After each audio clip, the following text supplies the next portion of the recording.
ingabire ntaho wabyika tabana barayirera talent detection uzamubwira ukayikuza ariko ingabire usihawe nta hantu waziki nta hantu wakwitira kuhanura muri bwacu abari b'abahanuzi niba uziko akaguha guhanura biguha ubumenyi byahise kubi no ku bizaza ubu ngubu ntawavuga ngo hano twavuze ingabire gusabira abarwayi bagakira urambura ibiganza ku barwayi bagakira ibyo ni ibintu nta wundi wabikora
mahoteli ariko akazi abaturage barihuje ariko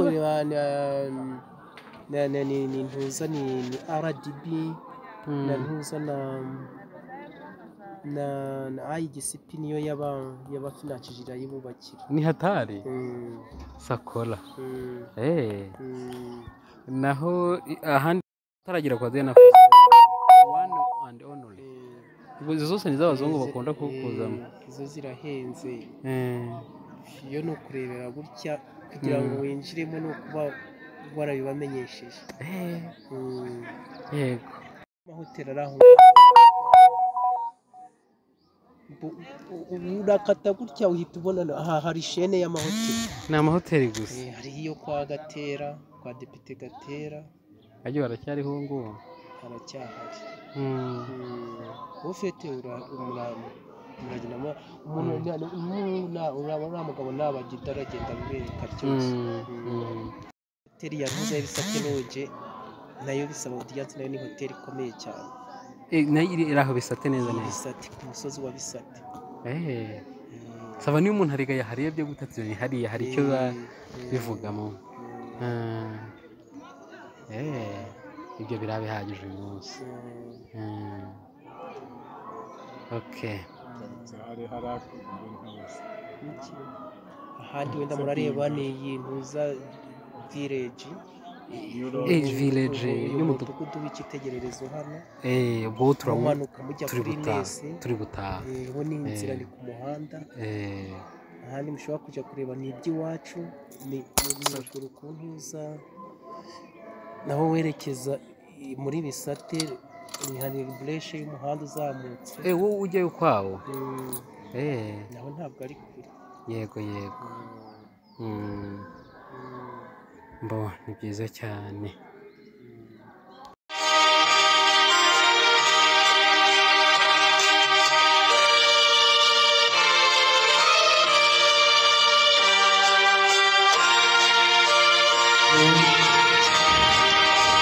Ndakeka ko twazirikana byinshi ku buryo hari ibintu byinshi n'ubundi kandi ko umuryango wose uvuga muri iki kigo kuyameza, ahubwo wazirikana duke yabonye twamugirira akamaro. Uyu munsi ni umunsi wa Mutagatifu Barinaba. Niba muri mwe arimo agira umunsi mwiza, n'abakunzi ba Barinabe niba barimo ubwo nyine tubone kubifuriza umunsi mwiza.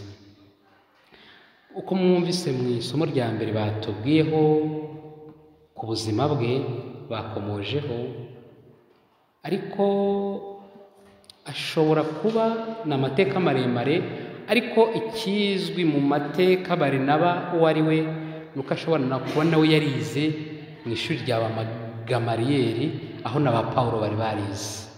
Mu yandi magambo yari mu bantu bake bari barize icyo gihe, bari bakomeye. Ubwo ubona rimwe na rimwe by'Imana abantu bize babishyira ku ruhande, ariko uwize akamenya n'Imana byanze kunze agirira isi akamaro.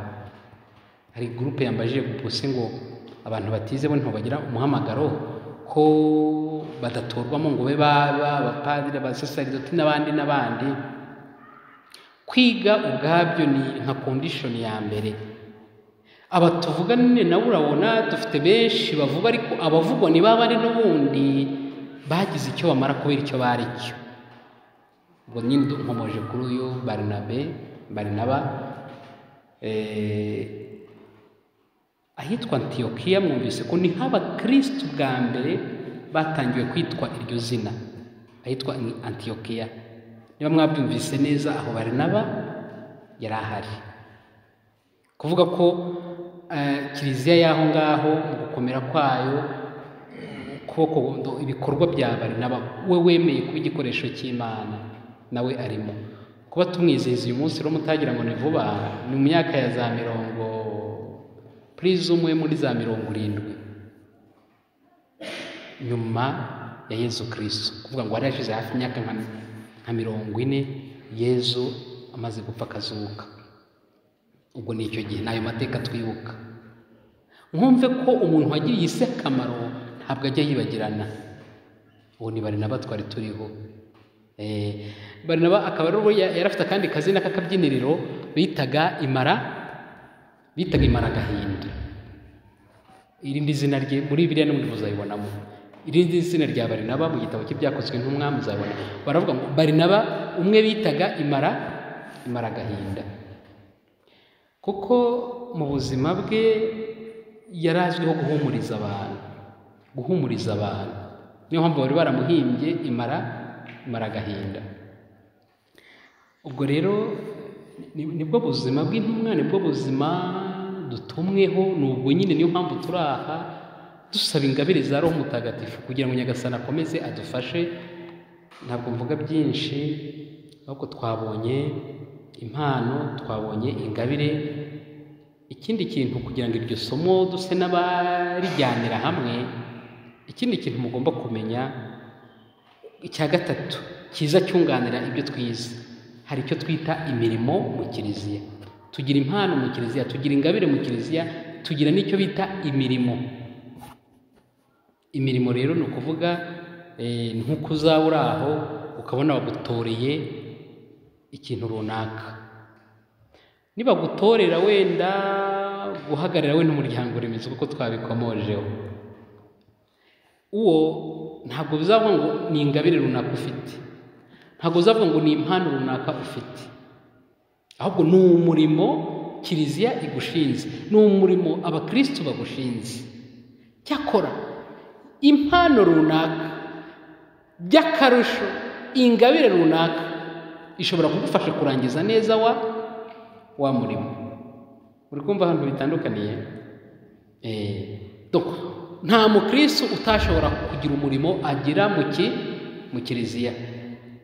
Bikaba amahirwe rero iyo ya ngabire yawe wayimenye, iyo ya mpano yawe wayimenye, icyo gihe bituma wa murimo ushinzwe urushaho kugenda neza. Noneho ikindi twagombye kumenya ni uko hari ibintu twavuze, kumenya ingabire yawe, kumenya impano yawe, ntabwo bihita byoroha. Ari nabyo padiri yakomojeho, buriya abazungu badutanze kumenya agaciro ka biriya bintu twahozemo, agaciro kabyo. Niyo mpamvu nabwiye nti nanze kumurika, buriya mba namuritse ngo agende iby'ibibazo ntibizi, ariko navuze no, iri somo urarikeneye kuko atari henshi uzaribona. Ibi turi kwiga abazungu batangira kubyigisha abana babo ku myaka 3, bashaka kumenya ikiri mu mwana n'iki. Nta nubwo bategereza imyaka 3, umwana agitangira kuvuga, umwana agitangira, batangira kudetekta uyu mwana n'iki kimurimo. Kristo Yesu akozwe, bo babibonye kera, none twe turi kubona ku myaka 50. Ariko ibintu kugira ngo mwumve agaciro bidufitiye nk'abakristo, ejo bundi uzaba uri umubyeyi, ejo bundi uzaba uri umuyobozi, haba mu kiliziya cyangwa muri leta, ibintu bifite agaciro cyane. Rero ndongeraho ibintu bigera kuri 4 kugira ngo uyu munsi tumenye ngo twize, buriya ni nk'amakarita ngahe turangije uyu munsi. Buri byose mukibone nk'amakarita 4 uyu munsi turangije. Ntumbaze ngo kati za riyari, ibyo ntibimbaze. Hari ikintu cy'ingenzi kugira ngo wowe ubwawe wifashe cyangwa se uzafasha abawe. Mu isomo twasomye umunsi ngo wari umutagatifu twahawe ntabwo ari ubwoba. Condition ya mbere kugira ngo utangire gusobanukirwa neza ibyo twize uyu munsi ni ugutinyuka. Gutinyuka kuko hari igihe twitinya ikikurimo ukagipfukirana. Emera bikore baguseke, bagira utangiye kwitinyuka. Ubwo igihe uzaba uri umubyeyi uzamenya gutinyura umwana wawe, kuko hari igihe nimwe na mwe tuba frene, hari igihe tuzitirwa n'ababyeyi, noneho ubwo aribo bari kutubwira sigaho abatabwo gukomeza ahubwo akavuga ati sigaho. Nabyo birashoboka. Kwitinyuka. Icya kabiri, gukoresha imbaraga cyane kuko ntabwo byizana. Ushobora kuba uri umuhanzi cyangwa se ufitemo iyo mpano yo kuririmba, cyangwa se wifitemo impano yo kuza umunyamuziki, ariko nudakoresha imbaraga ntayo uzageraho. Ushobora kugira amahirwe bikizana, kuko hari burya twabonye nka ingabire mu kubitandukanya, ingabire spesiyale bikizana. Burya ingabire yo ntitugora, ingabire ntabwo itugora, ubona byizana. Ariko impano bisaba. Abazi imikino bavuga ati ariko buriya ntabwo ndagisubiza icyo kibazo. Ronaldo, Messi, ibyabo bimeze bite? Umwe akavuga ati umwe afite ingabire, undi afite impano. Sinzi na mwashobora kubitandukanya. Abazi iby'umupira ubwo muri kumva difference ahantu iri. Umwe ubona ko ashiramo imbaraga, undi ukabona ko birizana. Sibyo ra? Ariko bose ukabona n'abantu batoroshye. kugira ngo ntatinda cyane, kwitinyuka, ushyiramo imbaraga, kudacogora. Yanga biro kudacogora kugura ku rugamba iragaruka, kudacogora kuko uzagira aho ugera abantu baguseke. Rero niba uri gifura uzahita batongera kunyisekera, or hari ikintu kigutaravaye ukumva ugomba kujyayo, ariko wakwibuka ko baraguseka ukinumira. Iyo endurance, gukomeza kurwana mpaka ugeze ku cyo wumva kikurimo. Noneho icya kane buriya ibanga kugira ngo uhite umenya neza byandi twahozemo, ibituruka kuri sekibi n'ibituruka ku Mana. Iyo ibyo utabimenye, hari igihe sekibi ishobora guhita igera mu bintu byawe, sekibi igeze mu mpano yawe, sekibi igeze, kuko sekibi ntabwo twifuriza icyiza. Buri gihe bishaka kugira ngo igere mu mpano yawe, kandi igezemo urasenyuka nyine. Kono wa wundi wari uzwi nk'umuhanzi muzima, wandi wari uzwi nk'umuntu ufite talent, ukabona ubuzima bwe bwabaye umwaka. Iyo niyo misiyo ya sekibi. Kugira ngo rero ibyo bimenye hakiri kare, ni ukumenya ibyo urimo buri gihe niba biyoborwa n'urukundo rw'Imana, niba buri gihe icyo kigutera passion buri gihe kumva ugomba kubijyamo, ese kiyobowe n'urukundo rw'Imana? Niyo condition yawe, niyo criteria ushobora kugendera ukavuga uti ibintu ndimo sekibi ntizantobera, niyo yantobera kandi isi izakomeza inyibuke, kuko nzakomeza kuba intwari ubu n'iteka ryose. Reka rero ndekera aho ngaho, ubwo amakredi yacu turayarangije. Uyu munsi nimushaka muvuge muti kame mutwize ntako tutagize. Imana ibahe umugisha kandi mukomere. Nyagasani Yesu nabane namwe.